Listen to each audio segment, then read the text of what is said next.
चलिए साहब, तो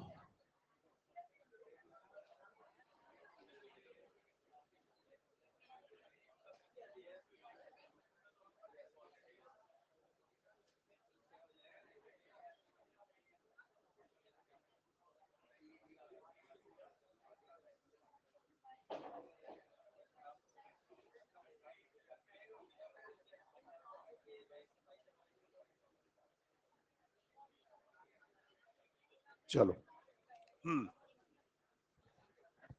तो कल बच्चे अपन ने बात करी थी एक तो किडनी के बारे में, और उससे पहले ह्यूमन एक्सक्रीटरी सिस्टम की। तो एक बार टेक अ क्विक रिवीजन। बताएं, किडनी का नंबर, शेप, कलर, लंबाई, चौड़ाई, मोटाई, वजन, शेप, बीन शेप। लोकेशन कहां थी? डॉर्सल इनर बॉडी वॉल के पास, at the level of last thoracic vertebra to third lumbar vertebra kidney पाई जा रही थी। फिर आपने कहा किडनी से जो किडनी के कॉनकेव साइड पे एक खांच थी, उसका नाम क्या था? हाइलम। हाइलम में एंटर किस किसने किया? Blood vessel, nerves, ureter. Ureter की यूरिनरी ब्लैडर में ओपनिंग स्ट्रेट की, ऑब्लिक। ऑब्लिक ओपनिंग का फायदा कि बैकवर्ड फ्लो को प्रिवेंट किया जाता है। यूरिनरी ब्लैडर की वॉल में मसल्स कौन सी? डेट्रूसर मसल या अपन ने कहा स्मूथ मसल पाई जाती है। फिर अपन ने कहा कि यूरिनरी ब्लैडर इंटरनली लाइंड कौन सी इपीथीलिया से है? ट्रांजिशनल इपीथीलिया से लाइंड है। फिर हमने कहा ब्लैडर के बाद आगे कंटिन्यू कौन करता है? यूरिथ्रा। फिर आगे अपन ने कहा कि जो किडनी है it is covered by soft और tough capsule. Tough capsule. Kidney का पूरा मैट्रिक्स कितने पार्ट में डिवाइड किया जाता है? बाहर के नाम, अंदर। मेडुला डिवाइडेड किस में है? मेडुलरी पिरामिड में। मेडुलरी पिरामिड के बीच में जब कॉर्टेक्स एक्सटेंड करता है तो क्या बनता है? Renal column of बर्टीनी। क्या बना? रीनल कॉलम ऑफ बर्टीनी बना। मेडुलरी पिरामिड के बेस पर पाए जाते हैं कैलाइसिस। कैलाइसिस ओपन किसके अंदर होंगे? Renal pelvis. और रीनल पेल्विस किसमें कंटिन्यू करता है? यूरेटर। फिर अपन ने बात की कि नेफ्रॉन का दूसरा नाम यूरिनिफेरस ट्यूब्यूल। नेफ्रॉन के पार्ट कितने? दो। पहले पार्ट का नाम ग्लोमेरुलस और दूसरा पार्ट रीनल ट्यूब्यूल। क्या यूरिनिफेरस ट्यूब्यूल और रीनल ट्यूब्यूल सेम बातें हैं? रीनल ट्यूब्यूल किसका पार्ट है? नेफ्रॉन का या यूरिनिफेरस ट्यूब्यूल का पार्ट होता है। नेफ्रॉन का बोलो एक किडनी में नंबर कितना? 1 मिलियन। सिंपल ट्यूबुलर है, कॉम्प्लेक्स? कॉम्प्लेक्स ट्यूबुलर स्ट्रक्चर है। फिर अब अपने को बात करनी है कि एक नेफ्रॉन में कौन कौन से पार्ट पाए जाते हैं, तो उसके बारे में देखो। यहां हमने कहा था कि दो पार्ट होंगे। पहला पार्ट बेटा इसमें कहा जाता है ग्लोमेरुलस। ग्लोमेरुलस हमने कहा था कि क्या है? ये टफ्ट ऑफ कैपिलरी है। टफ्ट का मतलब हुआ बंच। तो आपने कहा कि ये बंच ऑफ कैपिलरी है। तो बंच ऑफ कैपिलरी को मैंने ऐसे दिखा दिया कि ये कैपिलरी के बीच के स्पेसेस हो गए, और यहां पे होना है ब्लड का फिल्ट्रेशन। तो ये जो स्ट्रक्चर अभी हमने बनाई, इस स्ट्रक्चर को बच्चे अपन नाम क्या देंगे? ग्लोमेरुलस। ध्यान देंगे, रीनल आर्टरी आएगी, रीनल आर्टरी की एक फाइन ब्रांच बनेगी। जो फाइन ब्रांच यहां बनती है, ये यहां पे ब्लड लेकर के आ रही है। ब्लड लाने वाली ब्लड वेसल का नाम क्या होगा? Efferent arteriole. तो क्या कहा जाता है इसे? एफरेंट आर्टेरियोल कहते हैं। वहीं पर यहां से ब्लड ले जाने वाला कौन होगा? तो ब्लड यहां से लेकर के जाना किसका काम है? इफरेंट आर्टेरियोल का काम है। तो ब्लड यहां से ले जाना किसका काम? इफरेंट आर्टेरियोल का काम होता है। तो एफरेंट आर्टेरियोल ब्लड लेकर के आया, और जो गया वो कौन? Efferent arteriole. सिंपल सा तरीका अपने याद रखने के लिए। अगर आप खुद को सेंटर मान के चलें, तो जब भी अगर फ्लो आपकी तरफ हो तो उसे अपन क्या कहेंगे? एफरेंट। आपसे दूर हो तो क्या कहेंगे? इफरेंट। लेट्स से ये हमारा ब्रेन या सेंट्रल नर्वस सिस्टम है। अगर कोई भी नर्व इसकी तरफ आती है तो उसे हम क्या कहते हैं? एफरेंट। क्या कहेंगे? एफरेंट या सेंसरी कहा जाता है। और वहीं पर अगर इसे दूर जा रही है तो हम क्या बोलते हैं? इफरेंट या फिर मोटर। तो बोलो, एफरेंट तुम्हारी ओर कि तुमसे दूर? एफरेंट का मतलब तुम्हारी ओर कि तुमसे दूर, और इफरेंट का मतलब? इफरेंट मतलब दूर, एफरेंट मतलब तुम्हारी ओर। तो यहां पे किसकी ओर? ग्लोमेरुलस के। तो ग्लोमेरुलस की तरफ क्योंकि फ्लो आना है, तो इसलिए आपने कहा कि ग्लोमेरुलस के पास जो ब्लड वेसल ब्लड लेकर के आएगी उसको अपन नाम क्या देंगे बेटा? एफरेंट आर्टेरियोल कहा जाएगा। अब यहां देखिए, ये ग्लोमेरुलस और ये पूरी स्ट्रक्चर बनाते टाइम आप हमेशा ध्यान देंगे कि आप एफरेंट आर्टेरियोल का डायमीटर रखेंगे ज्यादा, जबकि एफरेंट का डायमीटर होना चाहिए कम। क्यों ऐसा? ये भी हम बात करेंगे। फिर अपन ने कहा कि इसके बाहर की तरफ रीनल ट्यूब्यूल का पहला जो हिस्सा है, ये पहला पार्ट बेटा डबल वॉल्ड होता है। तो इसकी अंदर की वॉल ये हुई और बाहर की वॉल ये हो गई। तो यहां पे आपने कहा कि पहला पार्ट, इसके अंदर वॉल कितनी है? 2। ये जो डबल वॉल्ड स्ट्रक्चर यहां पर हम बना रहे हैं, इस डबल वॉल्ड स्ट्रक्चर को बोलो क्या नाम देते हैं? Bowman capsule. क्या कहते हैं? बोमेन कैप्सूल कहा जाता है। तो ये स्ट्रक्चर है बेटा बोमेन्स कैप्सूल। अब ये जो बोमेन्स कैप्सूल है, इसके बारे में एनसीईआरटी क्या लिखती है? तो एनसीईआरटी ने बस इतना कहा है कि बोमेन कैप्सूल कैसा बेटा? Double walled. तो कहा कि बोमेन कैप्सूल होता है डबल वॉल्ड। तो 2 वॉल इसके अंदर पाई जाती हैं। और बताएंगे ग्लोमेरुलस और बोमेन कैप्सूल दोनों को मिला करके आपने नाम क्या दिया था? मेल्पिगियन बॉडी। एक और नाम, मेल्पिगियन काप्सल या रीनल काप्सल। तो जब आपने ग्लोमेरुलस और बोमेन कैप्सूल को मिला करके बात करी, तो बोलो स्ट्रक्चर को क्या कहा? क्या नाम दिया? क्या नाम है? मेल्पिगियन बॉडी का दूसरा नाम रीनल काप्सल। क्या मेल्पिगियन बॉडी को मेल्पिगियन टिब्यूल कह सकते हो? नो। मेल्पिगियन टिब्यूल किसके अंदर? इंसेक्ट में ना। मेल्पिगियन टिब्यूल कहां? इंसेक्ट में। मेल्पिगियन बॉडी हमारे अंदर। मेल्पिगियन टिब्यूल कहां पे है? इंसेक्ट में। तो मेल्पिगियन बॉडी में कितने स्ट्रक्चर? 2। पहला ग्लोमेरुलस और दूसरा बोमैन कैप्सूल। अब ये जो ग्लोमेरुलस और बोमैन कैप्सूल है, इन दोनों को मिला करके बच्चे हमने नाम क्या दिया? मेल्पिगियन बॉडी कहा, या हमने इसे नाम दिया रीनल काप्सल। तो ये मेल्पिगियन बॉडी बनी, या इसी को नाम क्या दे दिया गया? रीनल कार्पसल आपने नाम दिया। तो हमने कहा कि ये सब रीनल कार्पसल है। सेल्स कौन कौन सी पाई जाती है वो अभी हम थोड़ी देर में बात करेंगे। फिलहाल अब देखिए, ये बोमैन कैप्सूल के बाद अब जो अगला है, ये अगली स्ट्रक्चर अपन एनसीईआरटी कहते हैं कि हाईली कॉइल्ड है। ये वाला पार्ट हाईली कॉइल्ड है। ये जो हाईली कॉइल्ड पार्ट है, इस हाईली कॉइल्ड पार्ट को बच्चे अपन नाम क्या देते हैं? पीसीटी। ये वाला पार्ट क्या कहा जाता है? पीसीटी। बताओ जरा फुल फॉर्म क्या होती है? Proximal convoluted tubule.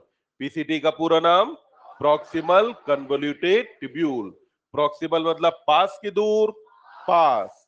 तो यहां पे क्योंकि ये ग्लोमेरुलस के पास है, तो इसीलिए इसे कहा प्रॉक्सिमल।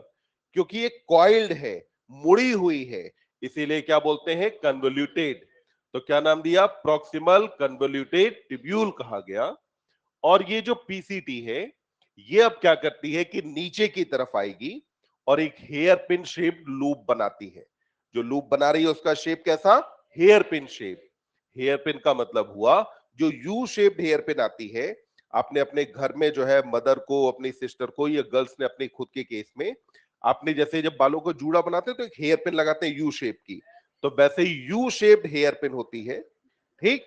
तो अपन ने कहा कि ये जो हेयर पिन है, शेप लूप है, इसका नाम क्या है? Loop of Henley. ध्यान देंगे, इसका बच्चे नाम क्या होगा? Loop of Henley.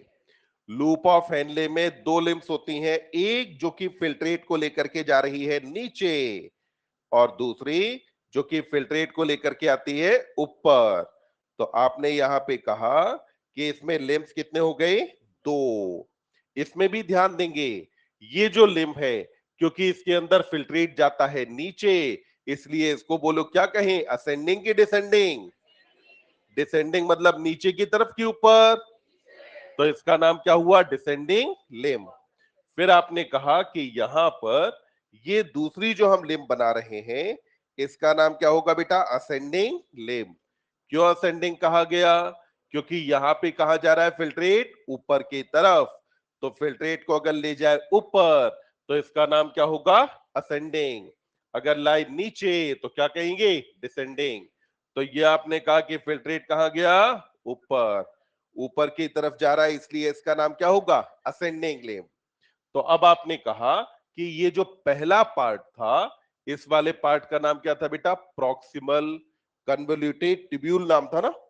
तो इस पहले वाले पार्ट को आपने नाम क्या दिया? प्रॉक्सिमल कन्वोल्यूटेड ट्यूब्यूल कहा। इसके बाद ये वाला पार्ट कहा जाता है लूप ऑफ हेनले। तो ये जो लूप ऑफ हेनले है, इसमें आप देखो, ये आपने कहा कि ये इसकी असेंडिंग लिम्ब है। ये कौन सी लिम्ब हो गई? Ascending limb. और फिर दूसरी वाली जो है इसको अपन ने क्या नाम दिया? Descending limb. क्या दोनों लिम्ब्स के अंदर आपको थिक और थिन सेगमेंट दिख रहे हैं?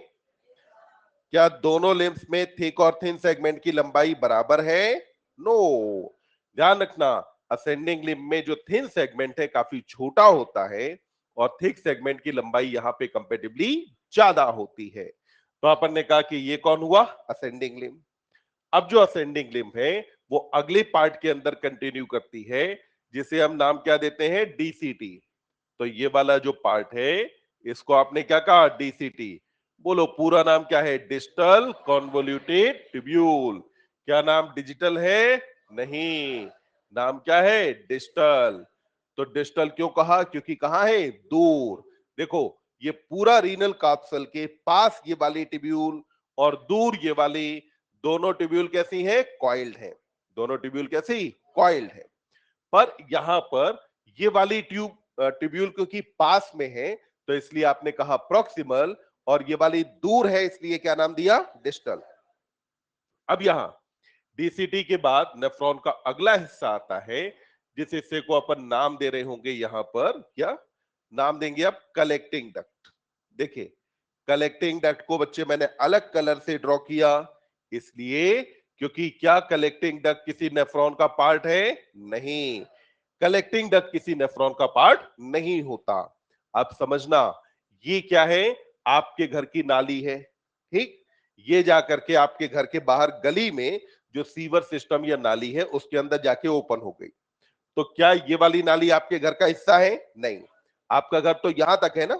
तो क्या कलेक्टिंग डक्ट नेफ्रॉन का पार्ट मानी जाती है? नहीं, कलेक्टिंग डक्ट को हम नेफ्रॉन का पार्ट नहीं मानते। तो आपने कहा कि ये क्या आ गया बेटा? कलेक्टिंग डक्ट आ जाता है। तो अपन ने कहा कि साहब कलेक्टिंग डक्ट आ गया। अब यहां देखिए कौन कौन से पार्ट आए। तो आपने कहा कि सबसे पहला पार्ट इसके अंदर कौन सा होगा? रीनल ट्यूब्यूल में बोमैन कैप्सूल। कैसा है? Double bond. फिर इसके बाद आपने कहा अगला पार्ट लूप ऑफ हेनले। ये जो लूप ऑफ हेनले है, इसमें लिम्स कितने हो गए? दो। पहले लिम्ब का नाम क्या है? डिसेंडिंग क्या असेंडिंग? फिर उसके बाद लूप ऑफ हेनले जाके ओपन किसके अंदर हुआ? डीसीटी में। और डीसीटी किसके अंदर ओपन होगी? कलेक्टिंग डक्ट में। क्या कलेक्टिंग डक्ट नेफ्रॉन का पार्ट है? नो, कलेक्टिंग डक्ट नेफ्रॉन का पार्ट नहीं होता है। क्या इतनी बात समझ में आ गई अपने को? फटाफट इसको बनाओ, फिर आगे बात करते हैं।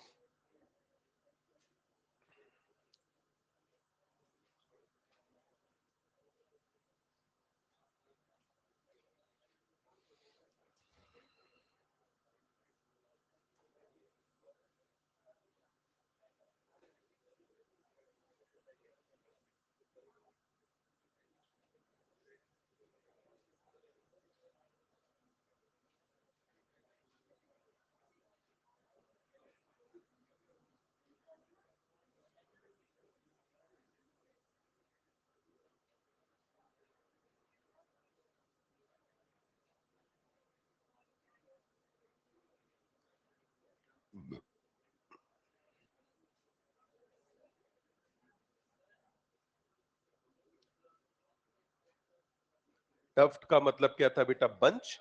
कई सारी कैपिलरीज का बंच है, उसको कहा है टफ्ट ऑफ कैपिलरी।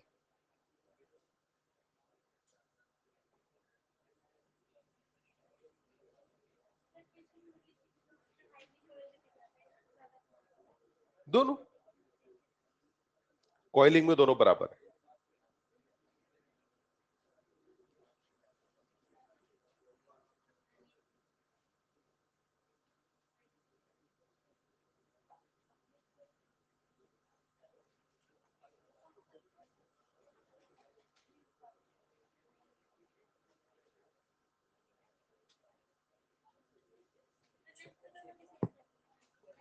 क्या बेटा? लगभग लगभग अप्रोक्सीमेटली, लगभग लगभग लंबाई बराबर। यहां पे क्या होता है, जैसे पीसीटी पे एब्जॉर्प्शन ज्यादा करना है, तो पीसीटी पे क्या दे दिया? ब्रश बॉर्डर एपिथेलिया दे देते हैं, तो सरफेस एरिया बढ़ जाता है।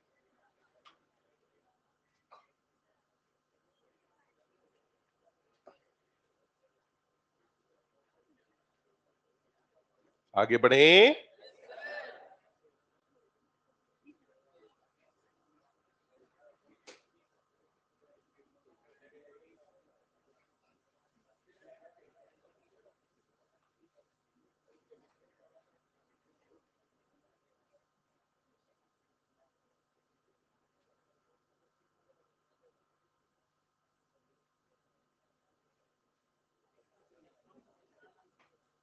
Uriniferous tubule.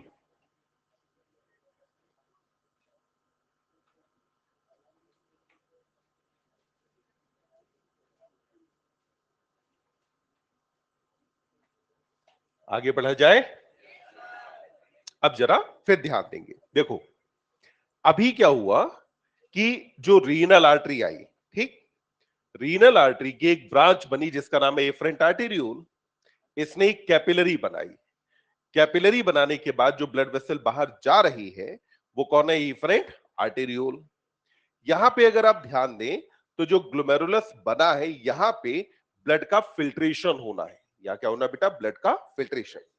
ठीक है, ब्लड का फिल्ट्रेशन करेंगे, यूरिन फॉर्मेशन करेंगे, सब कुछ कर देंगे, पर क्या हमारी जिम्मेदारी नहीं बनती कि नेफ्रॉन की सेल्स को खाना पानी दिया जाए?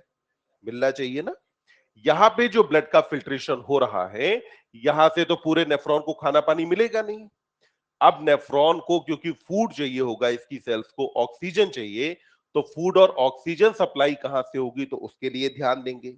और उससे भी इंपॉर्टेंट बात, जनरली आपने देखा है कि जब कैपिलरी बनती है तो उसके बाद जो ब्लड वेसल स्टार्ट होती है उसको बोलते हैं वेन्यूल। वेन्यूल कन्वर्ज होकर के क्या बनाती है? वेन। वेन कन्वर्ज होकर बनाती है वेना केवा। पर यहां क्या हुआ? आर्टेरियोल ने कैपिलरी बनाई, पर इसके बाद जो निकला वो भी कौन है? आर्टेरियोल। अब ये जो इफरेंट आर्टेरियोल है, इसने कहा कि अब यहां से देखो ब्लड लेकर के चला। ये इफरेंट आर्टेरियोल बेटा पीसीटी और डीसीटी दोनों के अराउंड ये क्या बनाएगा? एक कैपिलरी नेटवर्क बनाया। इसने क्या किया? पीसीटी और डीसीटी के अराउंड क्या बना दिया? एक कैपिलरी बेड या एक कैपिलरी नेटवर्क बना। ये जो नेटवर्क अभी तक जिसकी हमने बात की है, ये नेटवर्क बोलो किसके अराउंड है? पीसीटी डीसीटी के अराउंड के लूप ऑफ हेनले? पीसीटी और डीसीटी के अराउंड होता है।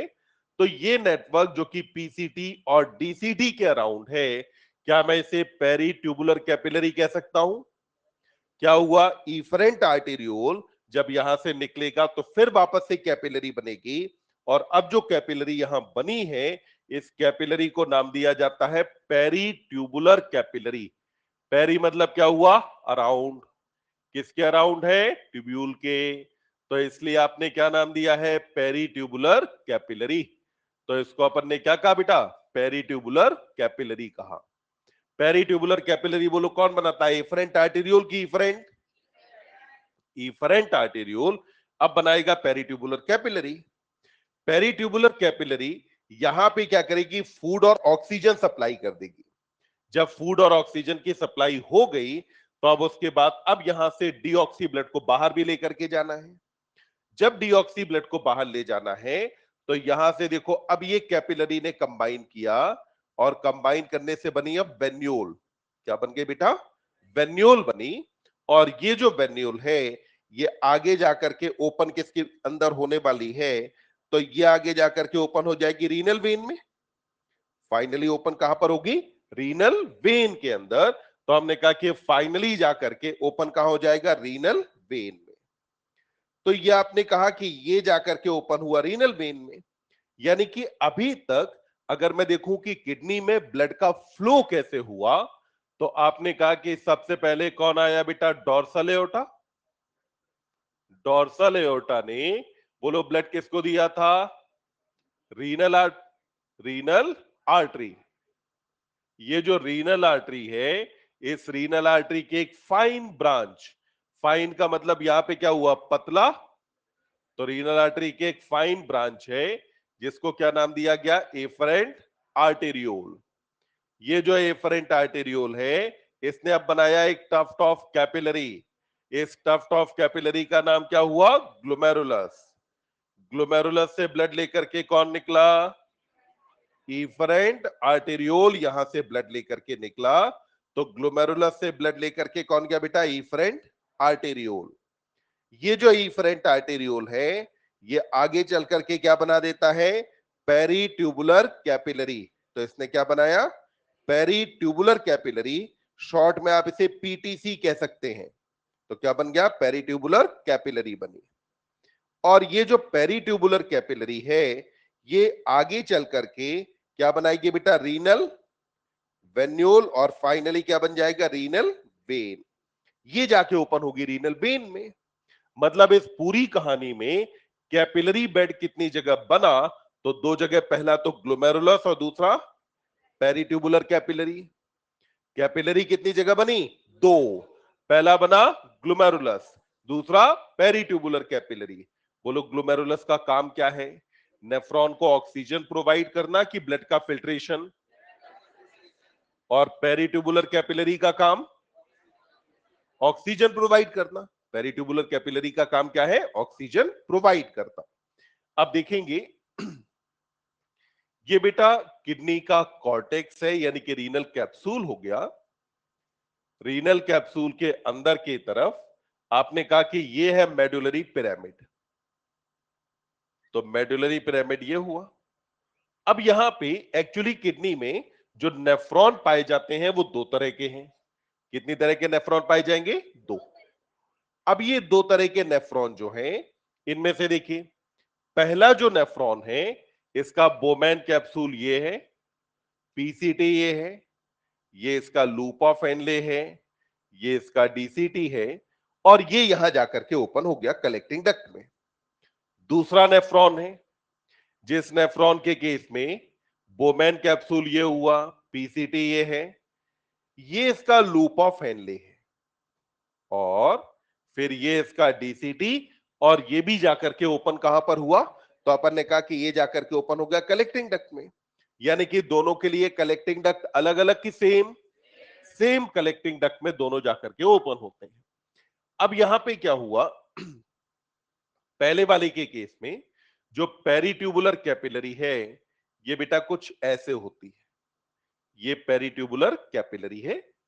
ये पेरीट्यूबुलर कैपिलरी से आराम से अब जो लूप ऑफ एनले, ये भी गैसियस एक्सचेंज कर लेगा। दूसरे वाले के केस में भी पेरीट्यूबुलर कैपिलरी कुछ ऐसे करके है। पर क्या अब लूप ऑफ एनले का यह काम चलेगा, नहीं। तो अब क्या होता है, ध्यान से देखेंगे। देखिए, इधर इसका क्या है बेटा, डीसीटी। पेरीट्यूबुलर कैपिलरी से डीसीटी वाली साइड से एक कैपिलरी नेटवर्क निकलता है, और ये कैपिलरी नेटवर्क किसके साथ रन कर रहा है, लूप ऑफ हेनले के साथ। तो आपने कहा कि रन करेगा लूप ऑफ हेनले के साथ, और फिर इसके बाद फिर यहां से क्या होगा कि वापस से वही होगा कि वेन यहां से निकल जाएगी बाहर। तो वेन कहां चली गई, बाहर। मतलब कि कुछ नेफ्रॉन के केस में, क्योंकि लूप ऑफ हेनले लंबा था, तो लूप ऑफ हेनले को एक अलग से ब्रांच की आवश्यकता पड़ी। अब फिर वापस से डायग्राम पे आते हैं। हमने कहा अभी कि यहां पर ये जो अलग से कैपिलरी बनी थी, ये कैपिलरी अराइज किसके पास से हुई थी, पीसीटी या डीसीटी, किसके पास से, पीसीटी या डीसीटी।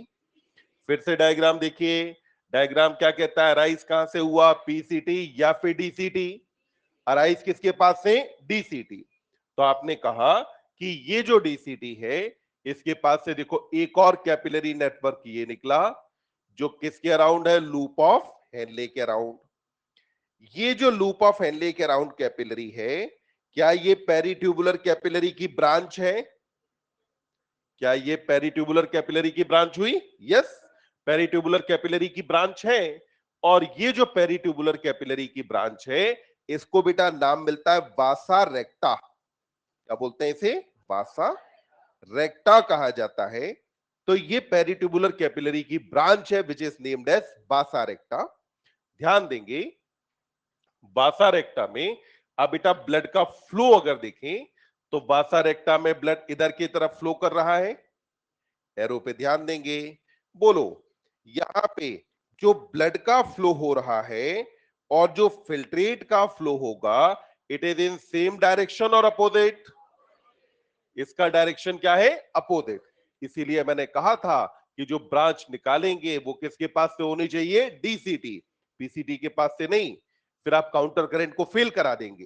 तो इसीलिए ब्रांच कहां से निकलेगी? डीसीटी के पास से।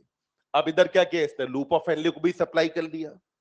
लूप ऑफ हेनले को सप्लाई करने के बाद अब यहां से भी बेटा एक वेन बनेगी और ये जो वेन्यूल है ये भी जाकर के ओपन कहां हो जाएगा? रीनल वेन में। यानी कि आपने कहा कि इधर जब ये पेरिट्यूबुलर कैपिलरी बनी तो कुछ नेफ्रॉन के केस में पेरिट्यूबुलर कैपिलरी के साथ यहां पे क्या मौजूद था? वासा रेक्टा। क्या मौजूद है? वासा रेक्टा। वासा रेक्टा क्या है? तो आपने कहा vasa recta is branch of peritubular capillary. क्या वासा रेक्टा अलग से होती है? नहीं, ये किसकी ब्रांच है? पेरिट्यूबुलर कैपिलरी की ब्रांच होती है जिसको नाम दिया जाता है वासा रेक्टा। अब देखो अगली बात, आपके पास बेटा किडनी में दो तरह के पार्ट थे, एक तो बाहर की तरफ कॉर्टेक्स और अंदर की तरफ कौन था? मेडुला। बताएंगे एक एक करके, बताओ। ग्लोमेरुलस या जो रीनल काप्सल था, ये रीनल काप्सल या ग्लोमेरुलस कॉर्टेक्स में था कि मेडुला? देखो यहां कहां मौजूद है? कॉर्टेक्स में। तो इसका मतलब है आपने कहा ग्लोमेरुलस कहां होता है? कॉर्टेक्स में। बोमैन कैप्सूल कॉर्टेक्स में,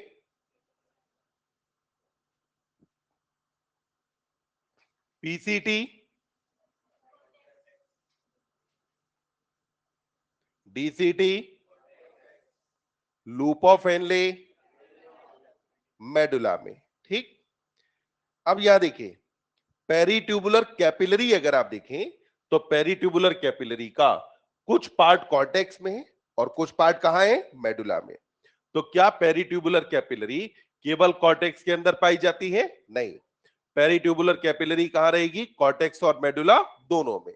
तो आपने कहा कि जो पेरिट्यूबुलर कैपिलरी है ये स्टार्ट कहां से होती है? तो अपन ने कहा कि स्टार्ट फ्रॉम कॉर्टेक्स और इसके बाद ये एक्सटेंड करती है अप टू मेडुला। और मेडुला में जब एक्सटेंड करेगी तो किसके फॉर्म में एक्सटेंड करती है? तो आपने कहा कि एस वासा रेक्टा।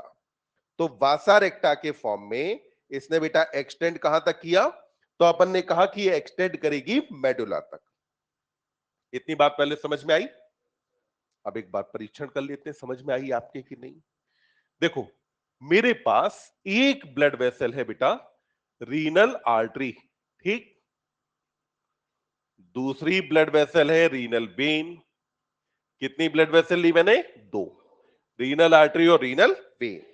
पहला, इन दोनों में जो ब्लड भरा है उस ब्लड में अगर मैं कंपैरिजन करूं O2 का तो बताओ O2 कहां ज्यादा? रीनल आर्टरी में कि वेन में?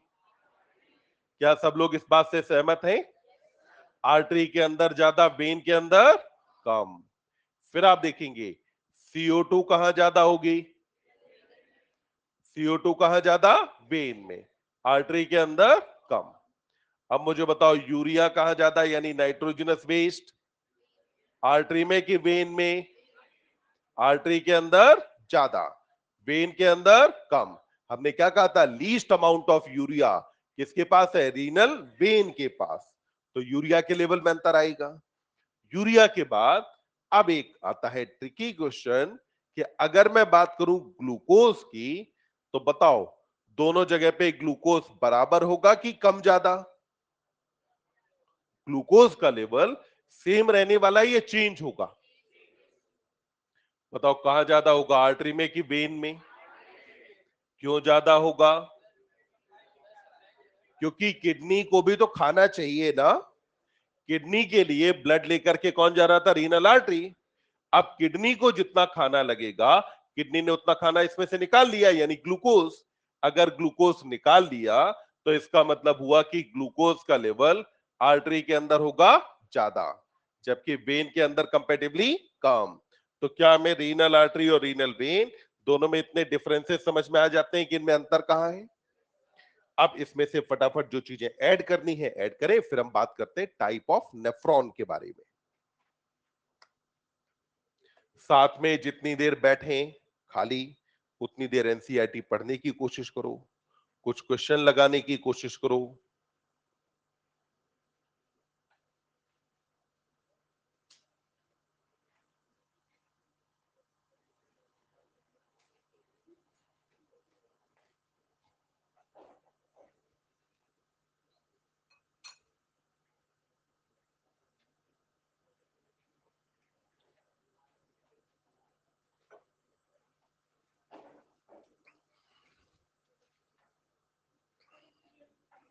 क्या बेटा, ईएलपी का अभी मिली नहीं? कल मैंने बोल दिया शायद आज मिल जाएगी। Today it will be distributed.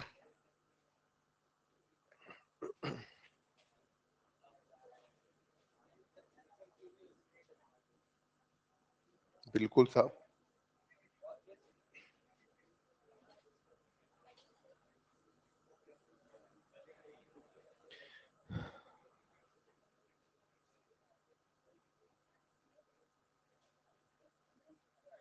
Deepanshu साहब जो है, रीनल टिब्यूल और रीनल काप्सल में अंतर ये है कि रीनल काप्सल आप बोलते हैं बोमैन कैप्सूल और ग्लोमेरुलस को मिला के, जबकि रीनल टिब्यूल के अंदर जो पार्ट होते हैं वो है Bowman capsule, PCT, loop of Henle और DCT. Column of Bertini, RDX, नाम बढ़िया है यार तुम्हारा, आरडीएक्स एकदम धमाकेदार नाम। हमारे यहाँ भी एक इनऑर्गेनिक केमिस्ट्री में आरडीएक्स सर है, ऐसा तो नहीं उससे इंस्पायर हो तुम? चलिए, आरडीएक्स आप पूछते हैं कि कॉलम ऑफ बर्टीनी किसे कहते हैं, तो आप एनसीईआरटी में डायग्राम देखेंगे, पेज नंबर 292 पे आपको डायग्राम दिखाई देगा। इस डायग्राम में आप देखो, मेडुलरी पिरामिड के बीच में आपको दिखेगा कॉर्टेक्स एक्सटेंड करता है, तो जो कॉर्टेक्स मेडुलरी पिरामिड्स के बीच बीच में है उसी को नाम देते हैं रीनल कॉलम ऑफ बर्टीनी कहा जाता है। और फिर पेल्विस और रीनल पेपिला में अंतर क्या है, तो पेपिला बेटा होता है मेडुलरी पिरामिड के बेस पे। पेपिला जो है मेडुलरी पिरामिड के बेस पे है। मेडुलरी पिरामिड ओपन हुआ माइनर कैलिक्स में, ये ओपन होगा मेजर कैलिक्स में, जो फाइनली ओपन हो जाएगा रीनल पेल्विस में। पेपिला का नाम एनसीईआरटी नहीं लेती है, पर रीनल पेल्विस का नाम लिया है।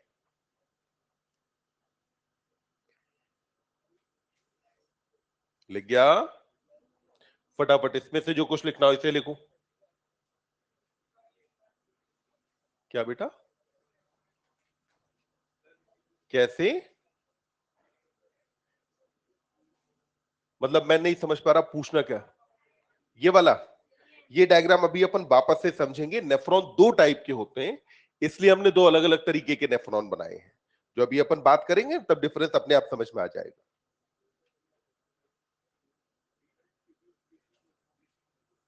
रीनल टिब्यूल के अंदर आता है Bowman capsule, PCT, loop of Henle और डीसीटी, उसे मिला करके बोलते हैं रीनल टिब्यूल, एक्सेप्ट ग्लोमेरुलस।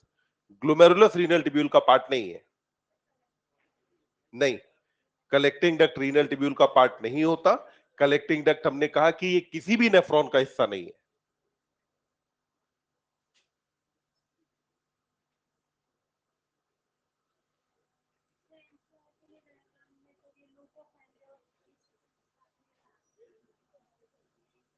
इसीलिए पहले पीसीटी, इसीलिए अपन ने अलग अलग करके बनाया है ना कि भाई दोनों में अंतर कहां है। प्रिसाइजली बात करें तो पीसीटी डीसीटी के अराउंड जो होती है उसको पेरिट्यूबुलर कैपिलरी और लूप ऑफ हेनले वाले को पासा रेक्टा करके।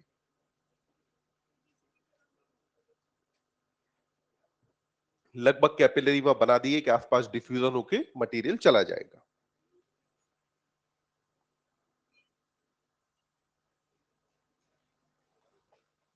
आगे बढ़ा जाए।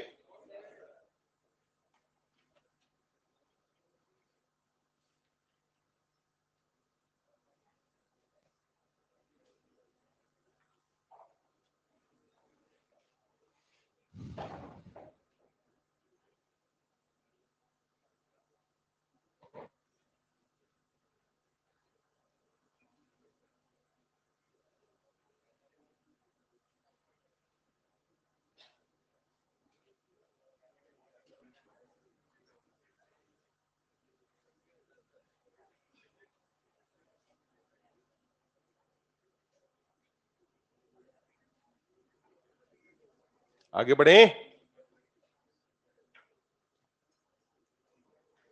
चलो फटाफट ये डिफरेंस और लिखो, फिर जरा बात करते हैं टाइप ऑफ नेफ्रॉन के बारे में।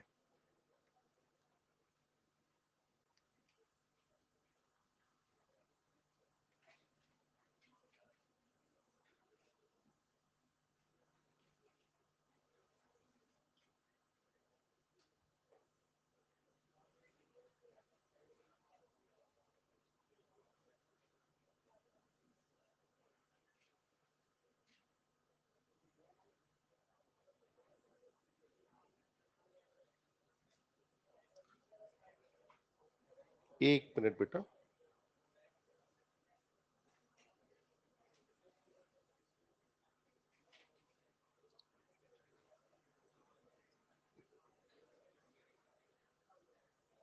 हम्म, ये वाला।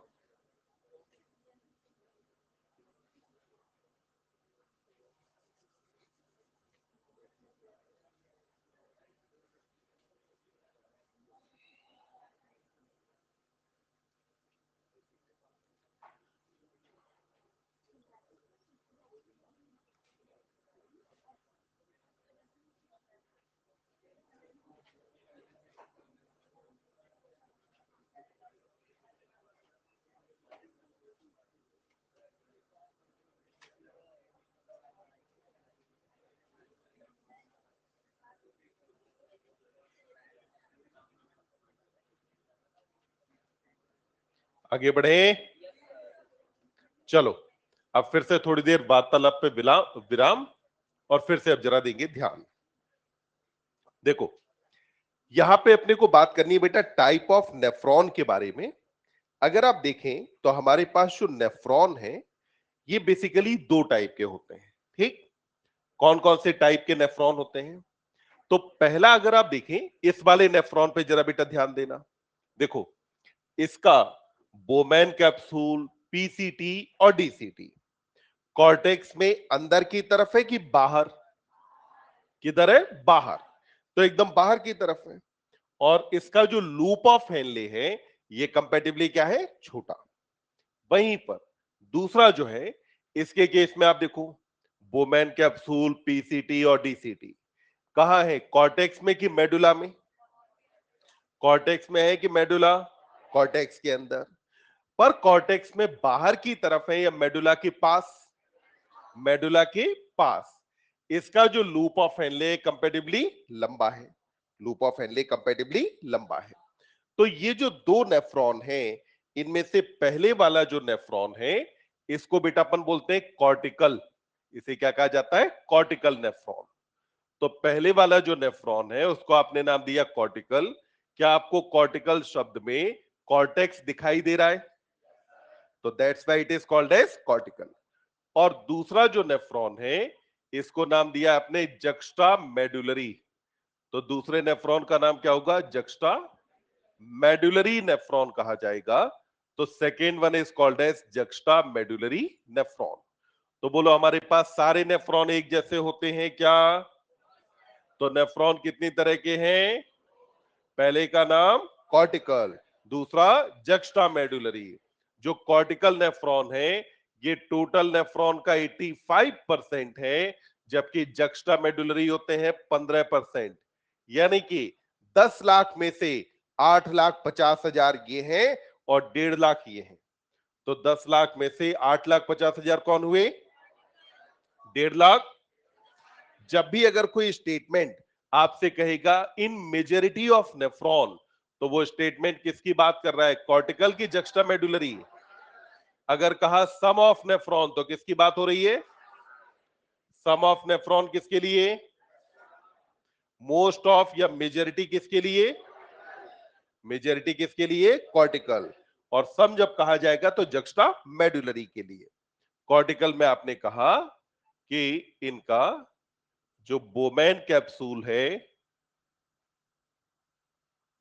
पीसीटी है और डीसीटी है, it is in outer cortex.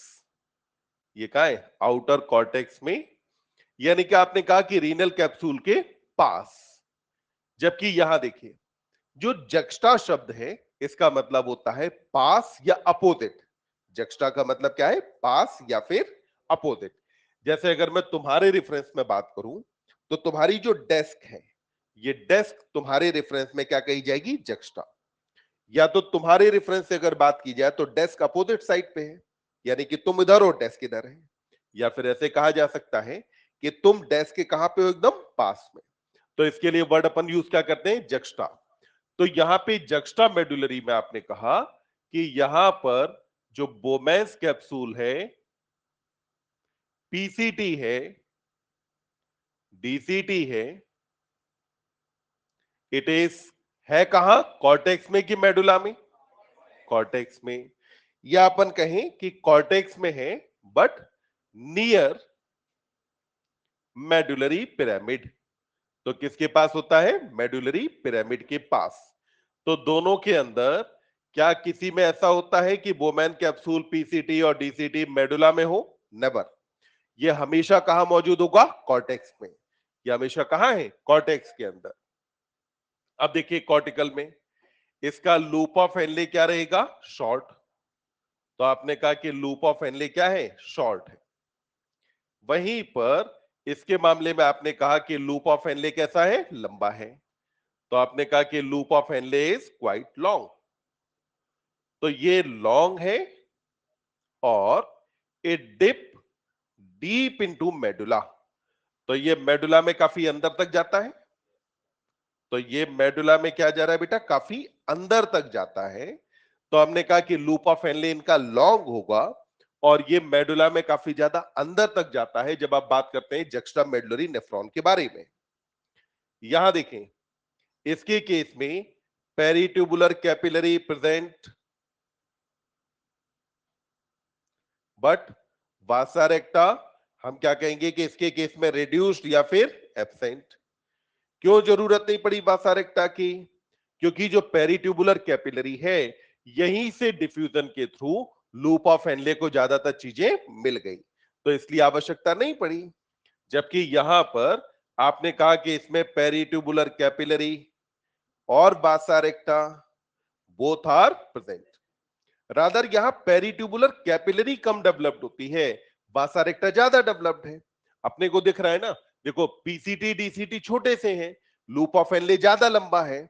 तो यहां पे ज्यादा डेवलप्ड कौन है? वासा रेक्टा या पेरिट्यूबुलर कैपिलरी? ज्यादा डेवलप्ड होता है वासा रेक्टा। तो आपने कहा वासा रेक्टा यहां पे प्रेजेंट होगा और वासा रेक्टा पेरिट्यूबुलर कैपिलरी के कंपैरिजन में कहीं ज्यादा डेवलप्ड होगा। अब जब आप बात करते हैं बेटा काउंटर करंट मैकेनिज्म के बारे में, जो यूरिन का कंसंट्रेशन करती है उसमें रोल होता है जक्स्टा मेडुलरी का, जबकि कॉर्टिकल का इसके अंदर कोई रोल नहीं है। तो हमने कहा जक्स्टा मेडुलरी नेफ्रॉन का it has role in concentration of urine. Role किसके अंदर है बेटा? Concentration of urine. तो यूरिन को जब कंसंट्रेट करना है तो उसके अंदर रोल किसका है? जक्स्टा मेडुलरी का रोल होता है, जबकि कॉर्टिकल का इसके अंदर कोई रोल नहीं होता।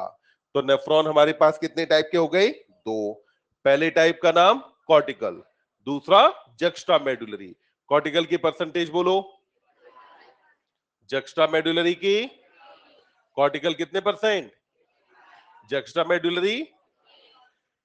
कॉर्टिकल के केस में पीसीटी डीसीटी कहां पे पाई जाती हैं, आउटर कॉर्टेक्स। जक्स्टा मेडुलरी में कॉर्टेक्स में है पर मेडुला के पास।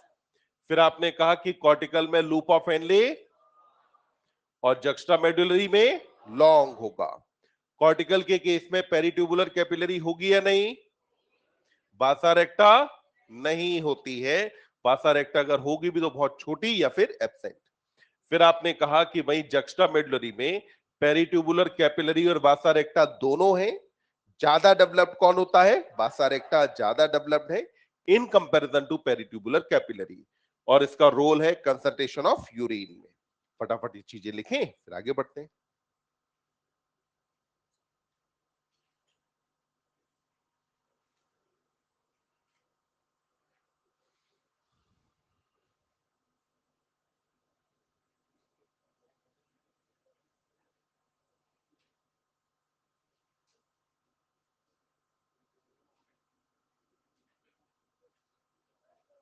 हाँ बेटा, एक नहीं, जो अपन ने कल डायग्राम देखा था ना किडनी का, उसमें कलेक्टिंग डक्ट कई सारे थे। तो कई सारी कलेक्टिंग डक्ट है, पर हमने ये कहा कि जो एक ही कलेक्टिंग डक्ट में दोनों टाइप के नेफ्रॉन ओपन होते हैं। कल जो अपन ने डायग्राम देखा था, इस डायग्राम में अगर आप देखो तो अपन ने यही देखा था ना ये डायग्राम में।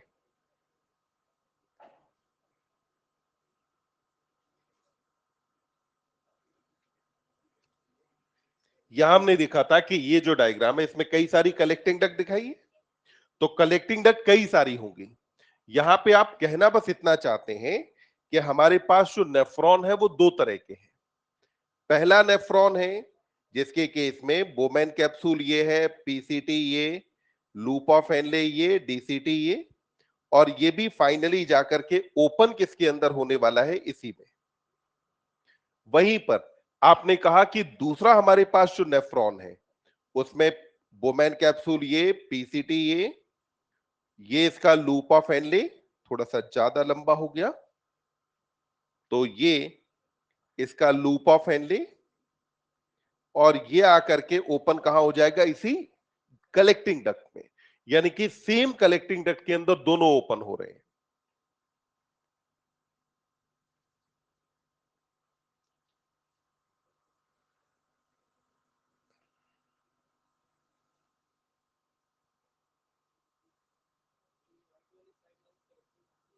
क्या बेटा, हाँ, जो व्हाइट वाली यहां दिखाई है सारी की सारी कलेक्टिंग डक्ट है। किसका, कॉर्टिकल का नहीं। कंसंट्रेशन के लिए जो कंडीशंस है वो क्रिएट करता है जक्स्टा मेडुलरी।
डिप का मतलब है डूबता है, और डीप मतलब गहरा।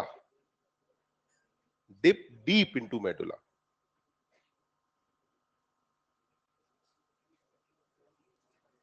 आगे बढ़ जाएं। ध्यान देंगे। अब आते हैं, अभी तक तो हमने समझी है सिर्फ स्ट्रक्चर्स, अब समझेंगे फंक्शन, और फिलहाल अब बात करना कर देंगे बंद।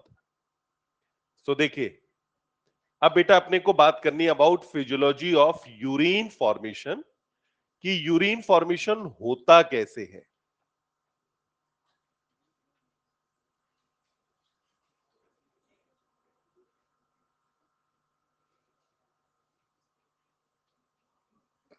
तो समझते जाएंगे। देखो, यूरिन फॉर्मेशन की जो पूरी कहानी है, it is completed in 3 steps. कितने स्टेप होते हैं? 3। पहले का नाम होता है अल्ट्रा फिल्ट्रेशन या ग्लोमेरुलर फिल्ट्रेशन, दूसरा कहा जाता है सिलेक्टिव रीअब्सॉर्प्शन, और तीसरे को हम बोलते हैं ट्यूबुलर सेक्रीशन। तो स्टेप कितने हैं अपने पास? 3। पहले का नाम बोलेंगे अल्ट्रा फिल्ट्रेशन। क्या बोलते हैं? क्या कहेंगे? दूसरा कहा जाता है सिलेक्टिव रीअब्सॉर्प्शन। दूसरे का नाम सिलेक्टिव रीअब्सॉर्प्शन, और तीसरे को बोलते हैं ट्यूबुलर सेक्रीशन। तो पहले का नाम ultra filtration, second is called selective reabsorption, and third is called tubular secretion. क्या क्या होता है इसको समझने के लिए आप देखें, ये बेटा एफरेंट आर्टेरियोल आया, और यहां से इफरेंट आर्टेरियोल बाहर गया, और ये ग्लोमेरुलस यहां पे बन गया। ग्लोमेरुलस जो बना, अब इस ग्लोमेरुलस में आपको पता है कि ये बंच ऑफ कैपिलरी या टफ्ट ऑफ कैपिलरी है। अभी मैं आपको, क्योंकि मुझे केवल तीनों स्टेप समझाने हैं, तो नेफ्रॉन का मैं एक सिंप्लीफाइड सा एक डायग्राम ले लेता हूं, जिसमें हमें तीनों कहानी समझ में आ जाए। तो हमने कहा ये हमारा नेफ्रॉन हो गया, मतलब PCT, loop of Henle, DCT, सब कुछ अपन ने मान लिया इसी के अंदर फिलहाल है। इधर क्या हुआ? इफरेंट आर्टेरियोल निकला। इफरेंट आर्टेरियोल आपको पता है कि आगे चल करके बनाता है पेरिट्यूबुलर कैपिलरी और वासा रेक्टा, जो कि इसके साथ साथ में रन कर रही होगी। तो पेरिट्यूबुलर कैपिलरी और वासा रेक्टा इसके साथ है। अब देखो, यहां पे ये जो ब्लड वेसल है, इसका सबसे पहले नाम बोलेंगे, क्या नाम है? Efferent arteriole. वहीं पर ये जो ब्लड वेसल है, इसका नाम क्या है? Efferent arteriole. ये क्या बना यहां बेटा? पेरीट्यूबुलर कैपिलरी, जिसको शॉर्ट में मैंने यहां पीटीसी करके लिख दिया। सबसे पहले देखो, यहां पर क्या हो रहा है कि इधर ब्लड आया, आ कौन रहा है? ब्लड। और फिर यहां से जो बनेगा वो बनता है ग्लोमेरुलर फिल्ट्रेट। जो बनेगा इसका नाम क्या है? ग्लोमेरुलर फिल्ट्रेट कहा जाता है। तो बनने वाला यहां पर कौन होगा? Glomerular filtrate. अब ये जो ग्लोमेरुलर फिल्ट्रेट यहां बनता है, this glomerular filtrate is plasma without protein. Glomerular filtrate क्या होता है बेटा? Plasma without protein. प्लाज्मा में जितनी भी चीजें हैं वो सब इस ग्लोमेरुलर फिल्ट्रेट के अंदर मौजूद हैं, केवल किसे छोड़ करके? प्रोटीन को। तो यहां पे आपने क्या कहा कि ब्लड आया, ये जो ग्लोमेरुलस और बोमेन कैप्सूल ने जो अरेंजमेंट बना रखा है फिल्ट्रेशन का, अब उस फिल्ट्रेशन के अरेंजमेंट में आप समझिए, जैसे मान लो आपने चाय बनाई, ठीक? जब चाय बनाई तो उसके अंदर चाय पत्ती भी डाली, उसके अंदर मान लेते हैं आपने अदरक, काली मिर्च, कुछ और मसाले वगैरह भी डाले, ऐसे करके आपने चाय बनाई। बनाने के बाद फाइनली आपने क्या किया? उसे छाना। अभी जो चाय है उसमें लिक्विड पार्ट है, वो गया प्लाज्मा। चाय पत्ती लिक्विड पार्ट से थोड़ा से बड़े बड़े मॉलिक्यूल हैं, वो गया प्रोटीन। जो अदरक, काली मिर्च वगैरह डाली वो उसके अंदर सेल। अब क्या किया? छन्नी लगाई, चाय को छाना। बताओ, छन्नी से छन करके नीचे केवल क्या जाएगा? Liquid part. उसमें भी जो बड़ी चीजें यानी कि प्रोटीन है वो कहां रह गई? छन्नी के अंदर। तो ये जो फिल्ट्रेशन था, ये फिल्ट्रेशन जब अगर इतना बारीक हो, इतना फाइन लेवल पर हो रहा हो, जो कि प्रोटीन को छान करके निकाल दे, तो उसे हमें क्या कहना चाहिए? मेगा फिल्ट्रेशन की अल्ट्रा फिल्ट्रेशन? मेगा की अल्ट्रा। अल्ट्रा क्यों? क्योंकि बहुत फाइन लेवल पे हुआ। तो फाइन लेवल पर होने की वजह से इस काम को क्या कहा जाता है? Ultra filtration. अल्ट्रा फिल्ट्रेशन कहां पर होगा? तो अल्ट्रा फिल्ट्रेशन की जगह है ये जगह जहां अल्ट्रा फिल्ट्रेशन होता है, यानी कि ये जो आपका रीनल कैप्सूल बना था ना, यही जगह है जो कराती है अल्ट्रा फिल्ट्रेशन।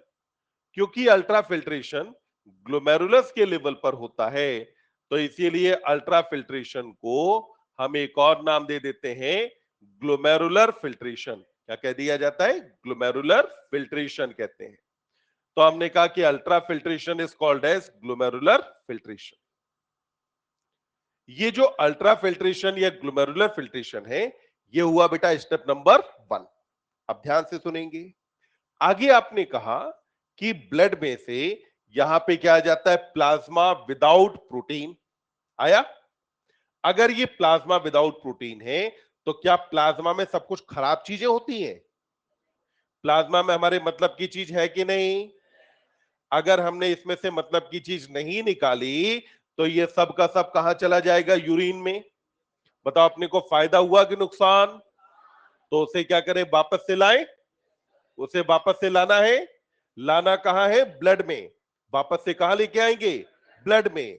जब ब्लड में लेकर के आएंगे तो समझिए, पहले ये आपकी बॉडी का हिस्सा था, आपके ब्लड का हिस्सा था, फिर आपने इसे बाहर निकाल दिया, अब इसे वापस से ब्लड में लेकर के आ रहे हैं, तो इसे क्या कहा जाना चाहिए? एब्जॉर्प्शन की रीएब्जॉर्प्शन? एब्जॉर्प्शन या रीएब्जॉर्प्शन? क्या रीएब्जॉर्प्शन सारी चीजों का किया जाएगा? नहीं, केवल अपने मतलब की, अपने लिए फायदेमंद चीजों का रीएब्जॉर्प्शन किया जाना है। यानी कि जब अगर किसी सब्सटेंस का मूवमेंट ग्लोमेरुलर फिल्ट्रेट से पेरिट्यूबुलर कैपिलरी की तरफ हो रहा होगा, तो आप इस प्रोसेस को क्या नाम दोगे? Selective reabsorption. ये प्रोसेस क्या कही जाएगी? Selective reabsorption. तो बताएंगे, सिलेक्टिव रीएब्जॉर्प्शन ग्लोमेरुलस पर होता है या रीनल टिब्यूल पर? Renal tubule. सिलेक्टिव रीएब्जॉर्प्शन के अंदर जो मटेरियल का मूवमेंट है, ये मूवमेंट कहां होता है? फिल्ट्रेट से ब्लड में कि ब्लड से फिल्ट्रेट में? फिल्ट्रेट से ब्लड में। कहां हुआ? फिल्ट्रेट से ब्लड में। अब देखो, जितना ब्लड यहां पे आता है, इसमें जितना प्लाज्मा था, उस प्लाज्मा का 20% छन के यहां आता है। यहां कितना आता है? 20%। मतलब कि 80% प्लाज्मा यहां है। समझना, जितना प्लाज्मा आया, अगर बेटा मैं पूरा प्लाज्मा छान के यहां पहुंचा दूं, तो यहां तो ब्लड सॉलिड हो गया ना, और सॉलिड होते ही ब्लड फ्लो बंद। तो ब्लड फ्लो क्योंकि बंद हो जाएगा, इसीलिए यहां पे प्लाज्मा केवल कितना निकाला? 20। 80 अभी इसके पास छोड़ रखा है। ये जो 80% प्लाज्मा है इसके पास, इस प्लाज्मा के अंदर भी तो नाइट्रोजनस वेस्ट होंगे, हार्मफुल चीजें होंगी। इसके अलावा आप ध्यान दें, आपकी किडनी आपके अंदर न केवल एक्सक्रीशन परफॉर्म करती है, बल्कि ऑस्मो रेगुलेशन भी करती है। ऑस्मो रेगुलेशन का मतलब है सॉल्ट वाटर बैलेंस भी बनाए रखेगी। आपकी किडनी आपके अंदर पीएच बैलेंस में भी बहुत इंपॉर्टेंट रोल प्ले करती है। तो ब्लड के पीएच को 7.4 ब्लड नहीं बनाए रखता, उसको बना के रखती है किडनी, कि ये पीएच 7.4 बना रहे। यानी कि अभी आपको आयनिक और पीएच बैलेंस भी करना है। आयनिक और पीएच बैलेंस की जब अगर बात आती है, तो उस कंडीशन में हो सकता है आपको कुछ चीजें यहां वापस से ब्लड में लेकर के आनी हो, और हो सकता है कुछ चीजों को ब्लड से आपको वापस से फिल्ट्रेट के अंदर भेजना पड़े। क्यों? समझिएगा, 20% ही तो यहां गया था, 80% तो अभी इसी के पास मौजूद है। तो अगर कोई चीज यहां से इधर आई, तो आपने कहा सिलेक्टिव रीअब्जॉर्प्शन। वहीं पर अगर कोई सब्सटेंस यहां से इधर की तरफ गया, तो अब इस प्रोसेस को हम बोलेंगे ट्यूबुलर सेक्रीशन। क्या कहा जाएगा? ट्यूबुलर सेक्रीशन कहा जाएगा। तो हमारे पास स्टेप कितने हुए? 3। पहले प्रोसेस को क्या कहा? Ultra filtration. दूसरा सिलेक्टिव रीअब्जॉर्प्शन, और तीसरे को हम बोलते हैं ट्यूबुलर सेक्रीशन। ध्यान देंगे, ये जो अल्ट्रा फिल्ट्रेशन है, this one is passive process. ये कैसी होती है बेटा? पैसिव। पैसिव वही तो बोला, एटीपी खर्च हुई कि नहीं? एनर्जी खर्च हुई क्या? आपके अंदर पूरे दिन में अल्ट्रा फिल्ट्रेशन होने में कितनी एनर्जी खर्च होती है? शून्य। पूरे दिन भर में अल्ट्रा फिल्ट्रेशन में कितनी किलो कैलोरी एनर्जी खर्च हुई? शून्य। अल्ट्रा फिल्ट्रेशन में कोई एनर्जी खर्च नहीं होती, तो एनर्जी खर्च कितना? जीरो, क्योंकि प्रोसेस कैसी है? पैसिव। अगला देखो, आपने चाय बनाई, ठीक, चाय बनाई, चाय में आपने चीनी डाल दी, ठीक, मीठी बढ़िया अच्छी सी चाय बनाई। अब उस चाय को तुमने छान के कप में कर दिया। अब उसके बाद तुम वो चाय लेकर के गए, जो है क्या कहते हैं, मान लो घर पे कोई गेस्ट आया था, गेस्ट को तुमने चाय सर्व करी। जब सर्व करी तो उसमें से एक ने तुमसे कहा कि मुझे तो डायबिटीज है, मुझे बिना चीनी की चाय चाहिए। क्या इस चाय में से तुम चीनी निकाल सकते हो? नहीं निकाल सकते ना। वहीं पे अगर मान लो जिस बर्तन में चाय बनाई थी, उस बर्तन में जितनी चाय बची थी, उस चाय की जो मिठास है वो कप वाली चाय की क्या होगी? बराबर। तो बताओ, ये जो फिल्ट्रेशन था, ये फिल्ट्रेशन सिलेक्टिव था कि नॉन सिलेक्टिव? समझिएगा, ये सिलेक्टिव तब होता जब अगर आप ऐसी छन्नी का आविष्कार कर देते जिसमें आप बटन दबाते कि मीठी चाय, ठीक, तो छन्नी मीठी चाय छान देती। फिर आप बटन दबाते फीकी चाय, तो उसमें से क्या करती? चीनी निकाल के बाहर, ठीक, चीनी यानी कि छन्नी में रह गई और फीकी चाय छन के गई। तो प्रोसेस कैसी होती? सिलेक्टिव। अभी कैसी है? Non selective. समझिएगा, आपने यहां पे कहा कि प्लाज्मा में जितनी भी हार्मफुल चीजें थी वो सब भी यहां, नाइट्रोजनस वेस्ट यहां आ गए, जितना भी मतलब की चीजें ग्लूकोज वगैरह था वो सब भी यहां आ गया। तो प्रोसेस सिलेक्टिव रही कि नॉन सिलेक्टिव? Non selective. आपने यहां पर सिर्फ क्या किया है कि बस फिल्ट्रेट बना दिया है, तो ये प्रोसेस कैसी कही जाती है? नॉन सिलेक्टिव है। तो आपने कहा this process is non selective. क्यों है non selective? Because composition of plasma और कंपोजिशन ऑफ फिल्ट्रेट फॉर्म्ड, इन दोनों में अंतर सिर्फ प्रोटीन का होता है, बाकी कोई अंतर नहीं है। वो भी प्रोटीन इसलिए नहीं छनी क्योंकि प्रोटीन का साइज कंपेटिबली क्या था? बड़ा। मान लो चाय के डब्बे में धीमे धीमे करके नीचे जो चाय पत्ती बचती है, बहुत बारीक चूरा जैसा बचता है। जब कभी अगर उस वाली चाय पत्ती से अगर चाय बनाई हो, तो चाय पत्ती छन के कप में जाती है कि नहीं? क्यों? क्योंकि वहां पे जो मॉलिक्यूल है उसका साइज छन्नी से क्या था? छोटा। तो यहां तो सिर्फ क्या किया? एक छन्नी लगाई कि अगर इस छन्नी से छोटे हो तो चले जाओ, और अगर इससे बड़े हो then you are not allowed. तो क्या ये प्रोसेस सिलेक्टिव है? नहीं। सिलेक्टिव तब होता है जबकि अगर हम फीकी और मीठी चाय को रेगुलेट कर पाते तो अपन इसे बोलते हैं।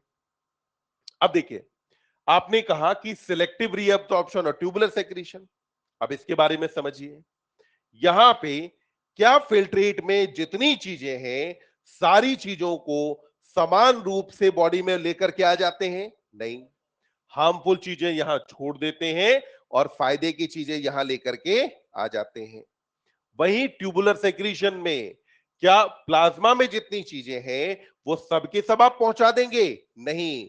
आप यहां पर पीएच और आयनिक बैलेंस बनाएंगे। तो पीएच और आयनिक बैलेंस बनाने के लिए कुछ चीजों को आपको यहां भेजना है और कुछ को नहीं भेजना है। तो ये दोनों प्रोसेस के बारे में अगर हम बात करें, they can be either active और पैसिव। ये प्रोसेस एक्टिव भी हो सकते हैं और पैसिव भी हो सकती है। और दूसरी बात, ये जो प्रोसेस है ये बेटा सिलेक्टिव होती है। ये कैसी रहेगी? सिलेक्टिव। तो बोलेंगे ग्लोमेरुलर फिल्ट्रेशन इज सिलेक्टिव और non selective? Glomerular filtration selective है कि नॉन सिलेक्टिव? एक्टिव की पैसिव? ग्लोमेरुलर फिल्ट्रेशन सिलेक्टिव या नॉन सिलेक्टिव? और एक्टिव या पैसिव? पैसिव। क्या एनर्जी खर्च होती है? नहीं। वहीं पर बाद के दोनों स्टेप, यानी कि सिलेक्टिव रीअब्सॉर्प्शन और ट्यूबुलर सेक्रीशन, ये सिलेक्टिव या non selective? Selective. They can be either active और पैसिव। एक्टिव भी हो सकते हैं और पैसिव भी हो सकते हैं। तो हमने कहा टोटल मिलाकर के 3 स्टेप ऑपरेट होने हैं। इनमें से सबसे पहला जो स्टेप है इसका नाम क्या है बेटा? Glomerular filtration. तो ग्लोमेरुलर फिल्ट्रेशन में हमें क्या क्या बातें देखनी है, तो वो एक बार बात करते हैं। बोलेंगे इस प्रोसेस का दूसरा नाम क्या था? Ultra filtration. तो प्रोसेस को दूसरा नाम आपने क्या दिया है बेटा? अल्ट्रा फिल्ट्रेशन कहा। तो अल्ट्रा फिल्ट्रेशन या ग्लोमेरुलर फिल्ट्रेशन में क्या होता है? तो उसके लिए देखिए, मैंने यहां पे कहा कि रीनल ब्लड फ्लो, देखो रीनल ब्लड फ्लो टर्म से क्या मतलब निकला, किसके लिए ब्लड फ्लो की बात कर रहे हैं? किडनी की। किसकी बात कर रहे हैं? किडनी की। ये जो रीनल ब्लड फ्लो है ये होता है 1/5 यानी कि 20% ऑफ कार्डियक आउटपुट। किडनी को कार्डियक आउटपुट का कितना परसेंट मिलता है? कितना मिला? 1/5 यानी कि 20%। ये जो 20% है, ये 20% लगभग हो जाता है 1100 से 1200 ml पर मिनट। कितना है? 1100 से 1200 ml पर मिनट। अब तुम ये मत कहना कि सर ने बताया था कार्डियक आउटपुट 5 लीटर होता है, तो 5 लीटर का 1/5 तो 1 लीटर होता है। तो सर को गणित नहीं आती है, सर को एनसीईआरटी आती है। ठीक, एनसीईआरटी में देखो कार्डियक आउटपुट का लिखा है 1/5 और वैल्यू कितनी दी है? 1100 से 1200। तो ऐसे ही याद रखना, गलत सही पर हमारे लिए सही यही है। तो अपन ने कहा कि renal blood flow cardiac output का कितना है? 1/5 और इसकी वैल्यू कितनी है? 1100 से 1200 ml पर मिनट। यानी किडनी को हर मिनट में कितना ब्लड मिलता है? 1100 से 1200 ml ब्लड मिलता है। अब क्या कोई बुद्धिमान बालक इसमें से बता सकता है कि किडनी को प्लाज्मा कितना मिलेगा? प्लाज्मा कितना मिलेगा? इसका कितना निकाल दें? 55% निकाल दें। इसका कितने परसेंट निकाल लो? 55। ब्लड में से प्लाज्मा कितना होता है? 55%। तो यानी कि अगर मैं निकालूं कि रीनल प्लाज्मा फ्लो, क्योंकि ध्यान रखेंगे अल्टीमेटली छन के जिसे जाना है वो बेटा ब्लड है कि प्लाज्मा है? प्लाज्मा है ना। तो अगर मैं रीनल प्लाज्मा फ्लो निकालूं तो ये क्या हो जाएगा? तो लगभग आता है 625 ml पर मिनट। मैंने क्या किया है? इसका 55% निकाला। इसका 55% कितना आया? 625। तो अपन ने कहा कि रीनल प्लाज्मा फ्लो कितना आएगा? 625। रीनल ब्लड फ्लो कितना? 1100 से 1200 और रीनल प्लाज्मा फ्लो कितना? 625 ml पर मिनट रीनल प्लाज्मा फ्लो की वैल्यू होती है। क्या इतनी बात समझ में आई अपने को? अब ये जो रीनल प्लाज्मा है, इस प्लाज्मा का ही फिल्ट्रेशन होना है। तो फिल्ट्रेशन करने के लिए अब आपको आवश्यकता है किसकी? फिल्ट्रेशन मेम्ब्रेन की। तो यहां फिल्ट्रेशन मेम्ब्रेन कैसे बनती है और इसमें कौन कौन सी लेयर्स होती हैं, इसको जरा हम समझेंगे। तो देखो, अब बात करने वाले अपन अबाउट फिल्ट्रेशन मेम्ब्रेन। बस एक बार इसे समझ लें, बाकी कहानी अपन देखेंगे भले ही अगली क्लास में कि फिल्ट्रेशन मेम्ब्रेन क्या है। तो ध्यान देंगे, ये देखो बेटा, ग्लोमेरुलस की ब्लड कैपिलरी है। ये अपन ने क्या बनाया? ग्लोमेरुलस की ब्लड कैपिलरी। और जो कैपिलरी है, इस कैपिलरी के अंदर क्या भरा है? ब्लड। कैपिलरी में क्या भरा है? ब्लड। ग्लोमेरुलस की ब्लड कैपिलरी को सराउंड कौन करता है या कवर कौन करेगा? तो कवर करने वाला यहां कौन होता है? Bowman capsule. यहां कवर कौन करेगा? बोमैन कैप्सूल कवर करता है किसे? ग्लोमेरुलस को। अब ये ग्लोमेरुलस को जो कवर कर रहा है, तो ये पूरी स्ट्रक्चर अगर आप देखें तो थोड़ा सा और डिटेल में समझ लेते हैं। एफरेंट आर्टेरियोल आया, ग्लोमेरुलस बना और फिर यहां से इफरेंट आर्टेरियोल क्या हुआ? बाहर चला गया। तो अपन ने कहा कि साहब इफरेंट आर्टेरियोल यहां से बाहर चला गया। इधर इसे सराउंड कौन कर रहा है? तो आपने कहा बोमैन कैप्सूल सराउंड करेगा।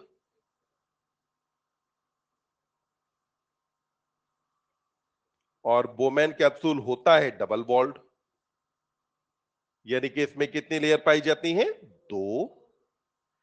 अब जरा देखेंगे कि यहां पे टिश्यू कौन कौन सा है, क्योंकि टिश्यू बहुत इंपॉर्टेंट हो जाता है।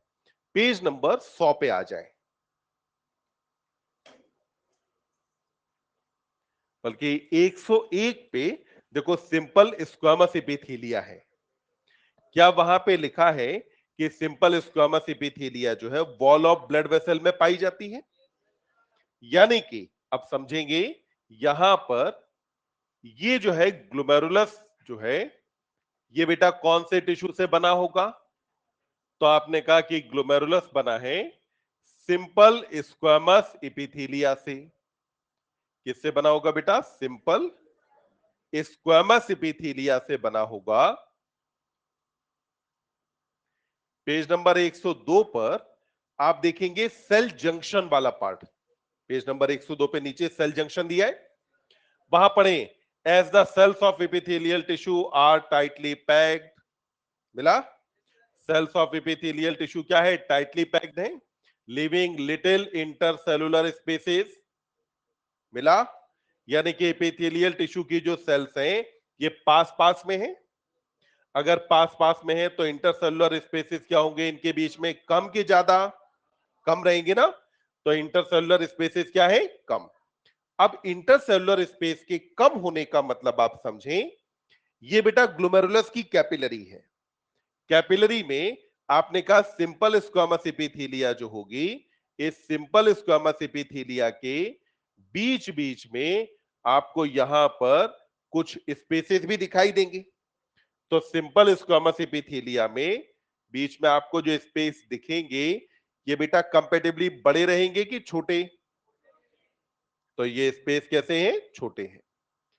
यहां पर आपने कहा कि बीच में स्पेसेस पाए जाते हैं, बट ये स्पेस कंपैरेटिवली स्मॉलर होते हैं। तो ये जो स्पेस है, अब यहां आपने कहा कि ये हो गई हमारे पास अब सिंपल स्क्वामस एपिथेलिया। और ये जो सिंपल स्क्वामस एपिथेलिया है, इसको आप यहां पे एंडोथेलियम भी नाम दे सकते हैं। और ये एंडोथेलियम है किसकी? ग्लोमेरुलस की। तो आपने कहा ग्लोमेरुलस की एंडोथेलियम सबसे पहली लेयर यहां पर बनाएगी, जहां से होकर के इस ब्लड को फिल्टर किया जाना है। अब इसके बाहर की तरफ आप देखें, तो बाहर की तरफ क्या मौजूद है? Bowman capsule. Bowman capsule double walled है। ये बोमैन कैप्सूल की बाहर की यानी कि पैराइटल वॉल हो गई। इस पैराइटल वॉल में पाई जाती है सिंपल स्क्वामस एपिथेलिया। कौन सी एपिथेलियम होगी इसमें? Simple squamous epithelia parietal wall के अंदर है।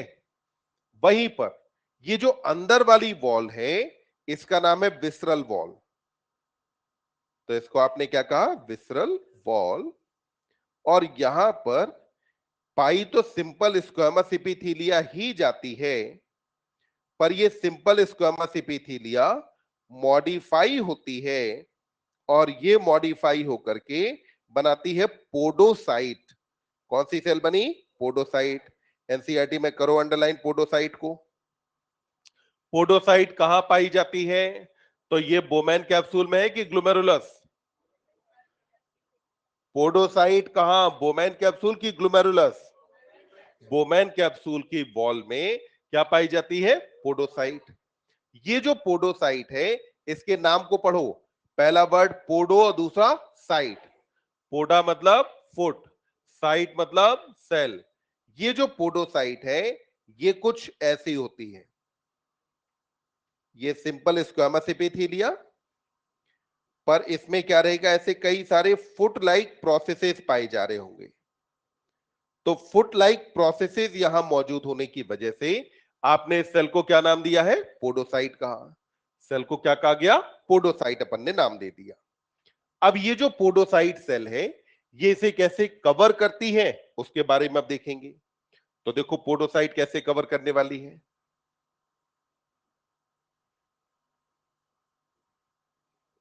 चलो एक बार अपन इसे हटा ही लेते हैं, फिर वापस से बनाते हैं।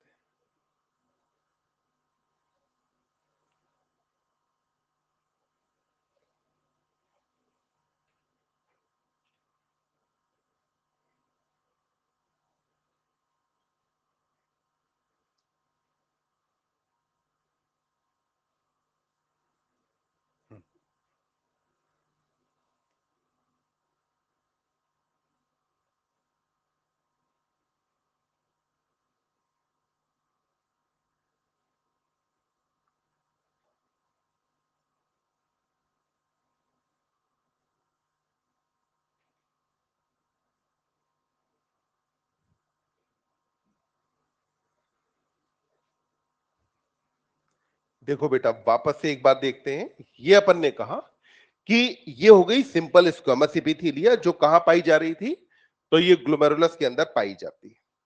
अब यहां जो पोडोसाइट है, तो पोडोसाइट का मतलब हुआ कि जो सेल है, ये सेल, इस सेल में क्या पाई जा रही है, फुट लाइक प्रोसेसेस।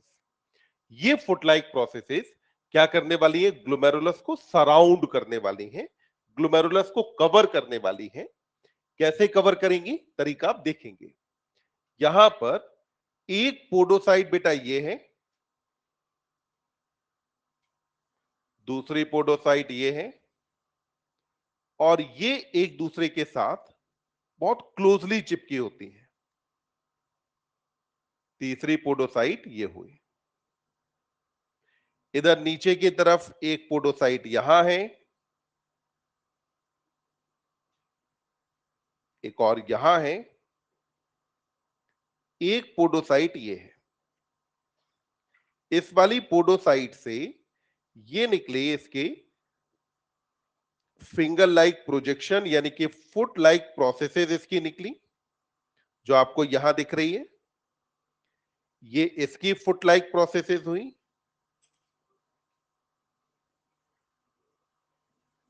और ये इसके फुट लाइक प्रोसेसेस है। यानी कि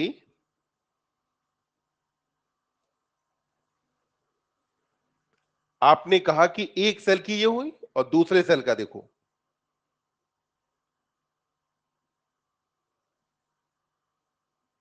ये इसके बीच बीच में फंसी हुई है। जब ये इसके बीच में अरेंज हुई, तो बीच में अरेंज होने की वजह से क्या पतली पतली यहां पे स्लिट लाइक स्पेस बचे।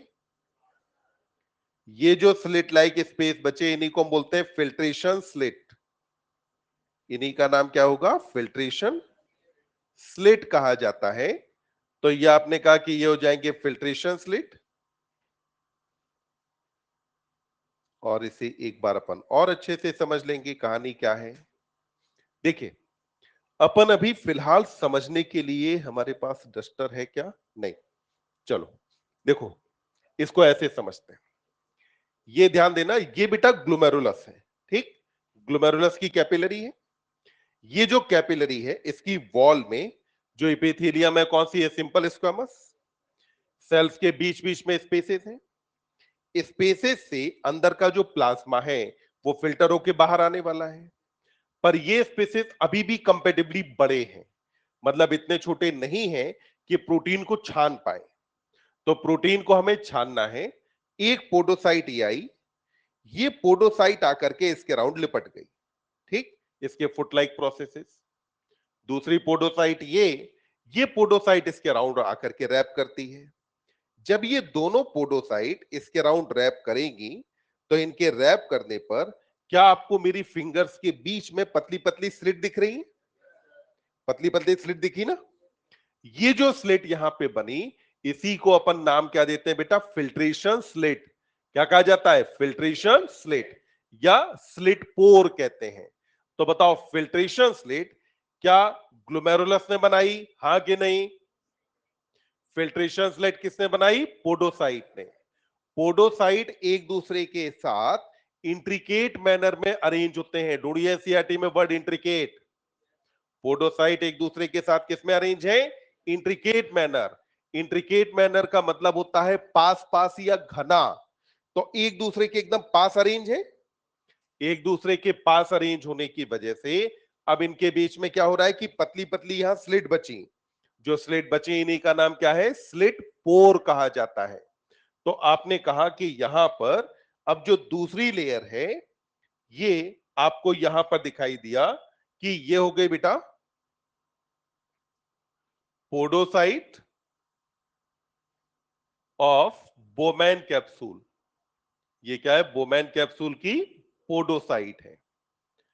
बोमैन कैप्सूल की पोडोसाइट यहां पर आ गई, और इसके बीच में जो स्पेसेस थे, इन्हीं स्पेसेस को आपने नाम क्या दिया है, फिल्ट्रेशन स्लिट कहा है। तो यही स्पेसेस क्या कहे जाते हैं बेटा, फिल्ट्रेशन स्लिट इन्हें नाम देते हैं। तो फिल्ट्रेशन स्लिट किसने बनाई, पोडोसाइट ने। अब बोलो, ये जो दोनों टिश्यू हैं, वो टिश्यू कौन सा है, इपिथेलियल की कनेक्टिव? इपिथेलियल। क्या इपिथेलियल टिश्यू में बेसमेंट मेम्ब्रेन पाई जाती है? यस।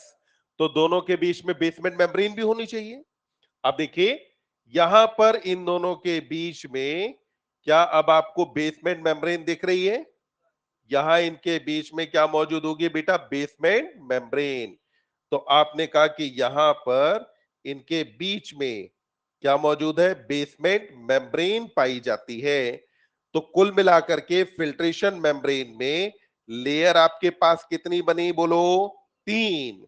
अब ये जो तीसरी लेयर यहां पर बनी, ये लेयर आपने कहा कि ये दोनों के बीच की क्या है बेटा? Basement membrane.